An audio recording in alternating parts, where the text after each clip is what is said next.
Something happened to me that still makes my chest feel heavy each time I remember it. Even now, when I close my eyes, I can see the road, feel the heat, and sense the fear that followed me everywhere. This is not a story that begins with hope. It begins with darkness, confusion, and a heart that was slowly shaped to hate without knowing what love truly meant. What I am about to share may be painful, but it is real in its emotion. Stay with me, because what began in anger did not end the way I expected. Before you continue, I want you to tell me where you are watching or reading from. Drop your country or city in the comments so we can connect as one family and remember each other in prayer. No matter where you are, this story is also for you. My name in this story is Yusuf Karim. I was 19 years old when everything began to change, though the roots of my story started much earlier.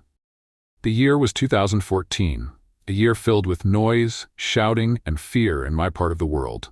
I grew up in a place where anger walked freely in the streets, and where children learned to fear before they learned to dream. From a young age, my life followed strict rules. I was taught what to think, who to trust, and who to hate. Christianity was painted to me as a sickness, and Christians were described as enemies who deserved pain. These ideas were not taught once or twice. They were repeated daily until they felt like truth, living inside my bones. I remember sitting in dusty rooms with older men whose eyes carried fire instead of kindness. They showed me pictures of destruction and explained them as victories. They revealed stories of punishment and said it was justice. Each lesson pushed fear deeper into my heart and replaced it with rage. Over time, I stopped seeing people as human beings. I only saw labels. My daily life became training without mercy. My body was pushed to exhaustion, but my mind suffered more. I was constantly reminded that mercy was weakness. Compassion was treated like betrayal. Even silence was dangerous. If I hesitated, they watched me closely. If I showed doubt, they corrected me with harsh treatment and humiliation. I saw people punished for small mistakes. I watched young boys beaten for asking questions. I noticed how cries were ignored and how tears were mocked. Fear became our teacher. Pain became our language. Slowly, I learned how to hide my emotions because showing them only brought more suffering. Christians were often dragged into our presence. I remember their faces clearly. Some were old, some were young, some were mothers. Their hands shook, their eyes searched for help that never came. I was told to see them as less than human. I was told they deserved everything they were going through. Still, something inside me felt strange whenever I saw their fear. I buried that feeling quickly because it was dangerous to feel. The persecution was not only physical, it was emotional and crushing. Families were torn apart. Children cried for parents who never returned. Homes were destroyed, leaving memories buried under rubble. I saw people lose everything simply because they believed differently. Their suffering was meant to scare others, and it worked. Fear ruled the land like a king. At night, when the noise faded, my mind refused to rest. Faces returned to me in silence. I felt heavy but confused. I did not yet know that my heart was fighting a battle my mind refused to admit. I believed I was strong, but deep inside, I was already breaking. This was the world that shaped me. This was the road I was walking. I did not know then that this same road would soon lead me to an arrest not made by men, but by something far greater than fear. I thought I was strong, but the truth is that fear was already holding my hand and leading me forward. What happened next pushed me deeper, into a place where turning back felt impossible, and where every step I took hurt someone else and slowly destroyed me too. This chapter is heavy, but it matters. It shows what persecution looks like from the inside and what it costs everyone it touches. As time passed, I was no longer treated like a child who was learning. I was treated like a tool that was ready to be used. The leaders around me watched my movements closely. They studied my silence, my reactions, and my obedience. One day, they showed me that I had been chosen for greater tasks. They made it clear that this meant trust, honor, and responsibility. My days changed quickly. I was no longer only training my body. I was being trained to harden my heart. They revealed stories of Christians who refused to deny their faith. They presented those stories as insults that needed answers. They repeated again and again that mercy would make us weak and that pain would make us strong. I was taken to places I had never seen before. Dark rooms, broken buildings, empty fields that felt cold even under the sun. In these places, Christians were held. I saw men with tired faces and women holding their children close, as if their arms were the only safe place left in the world.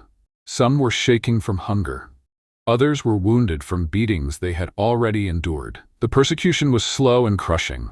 Food was taken away to break their strength. Sleep was denied to confuse their minds. Threats were used to destroy hope. Families were separated so that pain could sink deeper into their hearts. I watched people beg with their eyes when their mouths were too weak to speak. I was ordered to stand and watch. Sometimes I was told to assist. Sometimes I was told to learn. Each moment pressed guilt into my chest, but fear forced me to stay still. I understood clearly that refusing would bring the same suffering upon me. They had shown me what happens to those who hesitate. One memory stayed with me more than others. I saw a young Christian boy, not much older than 12, clinging to his mother. His eyes were wide with fear. His body was thin from hunger. I noticed how his mother tried to shield him, even when she herself could barely stand. That scene burned into my mind. It showed me that persecution does not only attack the body. It attacks love, family, and hope. At night I could not rest. I washed my hands again and again, but my heart still felt dirty. My dreams were filled with crying faces and silent screams. During the day, I pretended to be strong. Inside, I felt like I was slowly falling apart. The leaders continued to push me forward. They explained that my next assignment would involve direct action against Christians who were still free. They revealed routes, locations, and plans. They showed me weapons and explained their use. Each detail made the path ahead clearer and more terrifying. Even then, a quiet battle was growing inside me. I noticed that the Christians we persecuted held on to something we did not have. Even when they were weak, something in them refused to die. I did not yet understand it, but it disturbed me deeply. I was now fully on the road of persecution. I believed there was no return. I did not know that this same road, filled with pain and blood, would soon become the place where everything I believed would be challenged. I did not know that the road ahead of me would become the place where my strength failed and my heart was exposed. I believed I was walking toward victory, but something unseen was already moving toward me, ready to stop me in a way no human ever could. What happened on that road still makes my hands tremble when I remember it. The day began like many others, filled with tension and urgency. I was sent out with clear instructions. The leaders had shown me the path I was to take and the people I was meant to harm. They revealed that Christians were gathering quietly, trying to worship in secret. I was told that stopping them would bring honor and reward. As I traveled, my mind replayed everything I had seen before. The crying children, the broken families, the fear in the eyes of believers who refused to give up their faith. I tried to silence those thoughts, but they followed me like shadows that refused to leave. The road was long and empty. Dust rose with each step I took. The sun burned my skin and sweat soaked my clothes. Around me, everything felt still, yet my heart was racing. I was carrying anger, fear, and confusion all at once. I told myself that this was the path I had chosen and that turning back was no longer an option. Suddenly, everything changed. Without warning, I felt stopped, not by hands or weapons, but by a force that felt heavier than my own body. My strength left me, my legs failed. I found myself unable to move forward. Fear rushed through me like cold water. I realized I was not in control anymore. In that moment, I became painfully aware of my own brokenness. Scenes from my past flooded my mind. Faces of Christians I had seen suffer appeared clearly before me. I felt the weight of every action I had taken and every silence I had kept. It was as if my life was being opened and examined. Then something happened that words can barely explain. I became aware of a presence that carried authority but not cruelty, power but not hatred.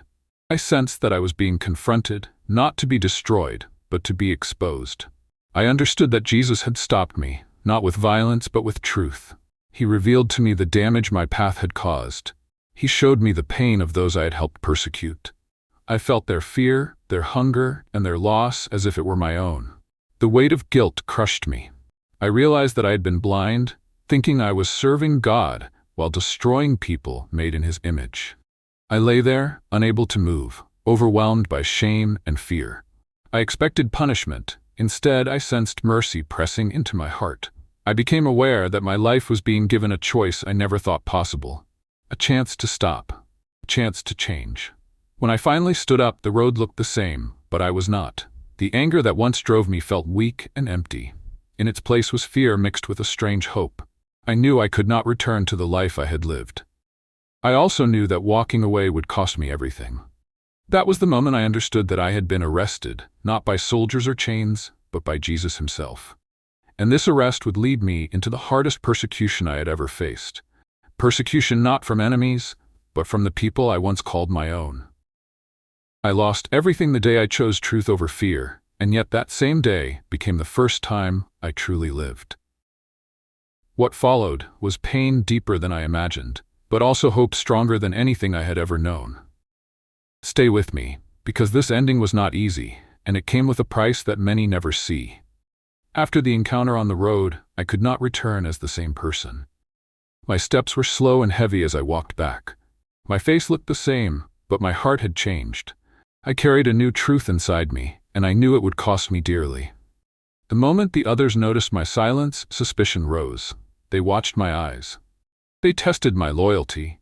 They revealed that obedience was no longer optional. When I failed their tests, the persecution began. I was beaten for refusing to harm Christians. I was locked in dark rooms where time felt endless. Food was withheld to weaken my body. Sleep was taken to confuse my mind. Pain became constant, and loneliness became my only companion. I was told that my change was betrayal, and that my life no longer had value.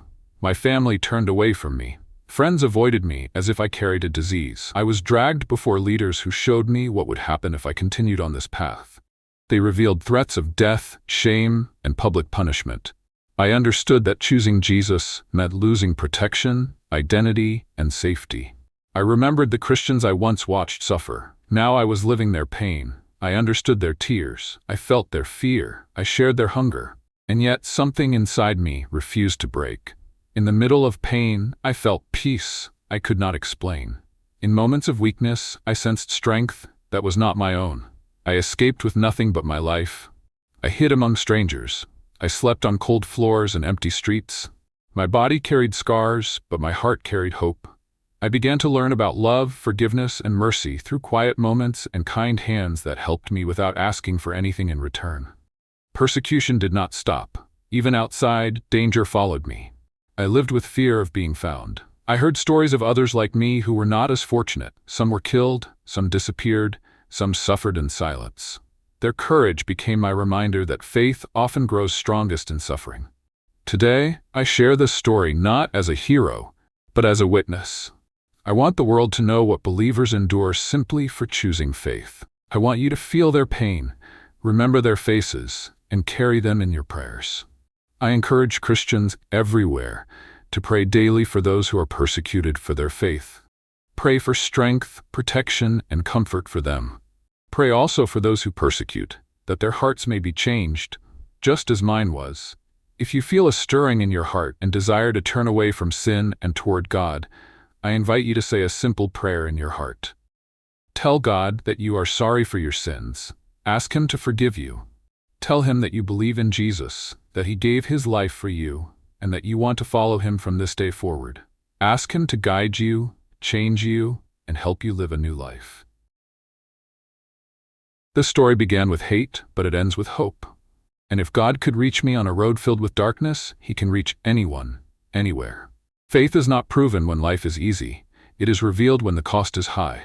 The scars left by persecution may remain on the body, but they also become signs of courage, truth, and unbroken hope.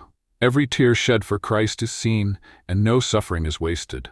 Even in silence, God is at work, strengthening hearts and planting seeds of light where darkness once ruled. Those who stand firm in faith are never alone. Across nations and cultures, believers are connected by prayer, love, and the same hope that carries them through pain. May this story remind us to love deeply, pray constantly, and never take faith for granted, because what is free for some is paid for dearly by others.